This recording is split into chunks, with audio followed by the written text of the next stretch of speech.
مباراة الأهلي قدام الجيش الملكي في دور المجموعات من دوري أبطال إفريقيا جاية في توقيت حساس جدا، واللي محدش يختلف عليه إن الفريق داخل على واحدة من أصعب رحلاته القارية، وهو مش كامل الصفوف ومش مجرد غياب أو اتنين، لا احنا قدام قايمة طويلة ومؤثرة جدا من الإصابات والغيابات، واللي بتضغط على الجهاز الفني وبتكشف قد ايه الأهلي داخل على اختبار صعب ولازم يطلع منه بأقل الخسائر. اللي بيحصل حاليا مش مجرد سوء حظ، ده سيناريو كامل بيجبر الأهلي على انه يلعب المباراة وهو ناقص أهم عناصره الأساسية، سواء في الدفاع أو النص أو الأطراف، وعلى رأس القايمة طبعا محمد الشناوي. وعشان نفهم حجم الكارثة دي لازم نرجع خطوة ونشوف تأثير كل غياب، وازاي الأهلي مضطر انه يدخل معركة شبه مصيرية. أولا غياب محمد الشناوي أكبر ضربة في التوقيت الأسوأ. غياب الشناوي مش مجرد غياب حارس مرمى، ده غياب قائد فريق وركن أساسي في منظومة الدفاع، واللاعب اللي وجوده في ماتشات إفريقيا لوزن تاني خالص.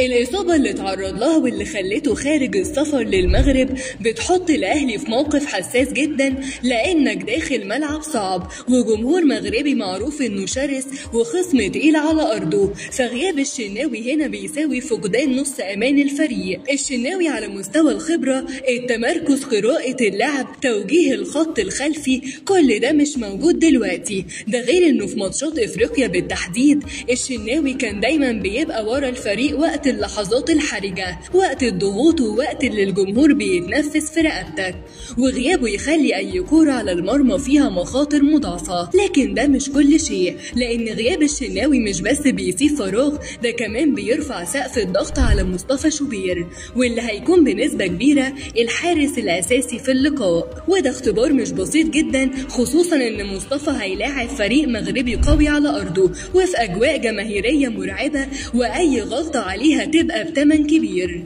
ثانيا غياب حسين الشحات ضربة تقيلة جدا للهجوم. الشحات لاعب خبرة ولاعب يعرف يعني ايه ماتشات افريقيا، ويعرف ازاي يهدي اللعب، ويعرف ازاي يخلق خطورة من ولا حاجة. ومع ان مستوى الشحات بيتراجع ويطلع، لكن في ماتشات زي دي وجوده مهم جدا.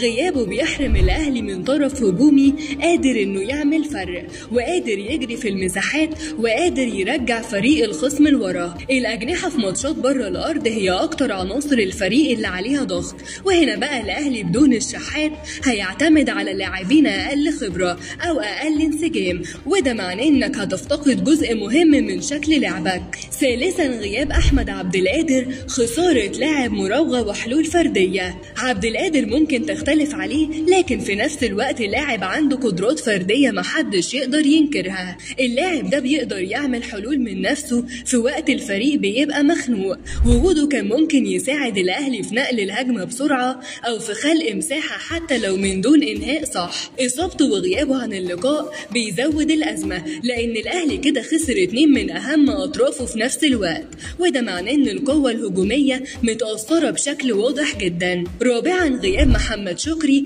أزمة في الدفاع والأطراف. شكري كان داخل الفترة الأخيرة بمستوى ثابت وقدم مباريات قوية جدا. غيابه هيخلق مشكلة في التوازن، خصوصا قدام فريق زي الجيش الملكي، واللي بيعتمد على الأطراف والسرعات والضغط المستمر على أظهرة الخصم. البدايل موجودة، لكن محدش فيهم عنده نفس التوازن اللي بيقدمه شكري، وده معناه انك هتضطر تغير في طريقة لعبك، او تقلل من الاندفاع الهجومي، او تحط لاعب مش في مركزه الطبيعي. خامسا تأثير الغيابات على شكل الاهلي التكتيكي. لو بصينا فنيا هنلاقي ان الاهلي داخل اللقاء بغيابات تضرب تقريبا تلت الفريق الاساسي، الشناوي، الشحات، عبد القادر، شكري. ده غير ان في لاعبين لسه راجعين من اصاباته ومش جاهزين بنسبة 100%. الغيابات دي بتأثر على 3 جوانب رئيسية. واحد التحولات الهجومية، غياب الأجنحة الأساسية بيقلل من سرعة نقل الهجمة، وده شيء قاتل قدام فريق مغربي بيعتمد على الضغط العالي. 2 التوازن الدفاعي، الموضوع مش بس غياب الشناوي، لا غياب شكري كمان بيقلل من قوة الجبهة اليسرى اليسرى دفاعيا. 3 التغييرات بين الشوطين. نقطة مهمة جدا، الأهلي مش بس ناقص لاعبين أساسيين، ده كمان ناقص ناس بديلة مؤثرة. يعني لو المباراة اتعقدت الخيارات أقل والمدرب مضطر إنه يعتمد على عناصر صغيرة في السن. 6 الضغط النفسي على الأهلي وميزة الأرض والجمهور للجيش الملكي. الغيابات دي مش بس بتأثر على التكتيك، دي كمان بتأثر نفسيا. الأهلي رايح المغرب وهو عارف كويس إنه فاقد قوة أساسية، والجيش الملكي فريق قوي جدا على ملعبه وبيعرف يستغل كل هفوة. الجمهور هناك بيمارس ضغط غير طبيعي والأجواء معروفة، وغياب اللعيبة أصحاب الشخصية زي الشناوي والشحات بيخلي الفريق أقل خبرة في التعامل مع اللحظات دي. 7 هل الأهلي قادر يعوض الغيابات؟ الإجابة أيوة، لكن بشرط واحد، إن اللاعبين الموجودين يكونوا في أعلى تركيز وأعلى جهد بدني، ومفيش أي لاعب يدخل الملعب وهو حاسس إنه مضغوط أو خايف. الأهلي جوه أفريقيا دايما كبير، لكن ده ما يمنعش إن الظروف الحالية صعبة بالفعل، وعلشان الأهلي يخرج من المباراة بشيء كويس لازم مصطفى شوبير يكون في يومه، الدفاع يكون بلا أخطاء، نص الملعب يتحرك بسرعة، والهجوم يستغل كل فرصة، والمدرب يلعب بأقل مجازفة ممكنة. الأهلي داخل على مباراة صعبة جدا بغيابات مؤثرة جدا في توقيت ضاغط جدا قدام منافس شرس جدا وجمهور مزعج جدا، لكن في النهاية الأهلي هو الأهلي، فريق متعود يلعب تحت الضغط ومتعود يدخل معارك أفريقيا وهو ناقص ويرجع منتصر.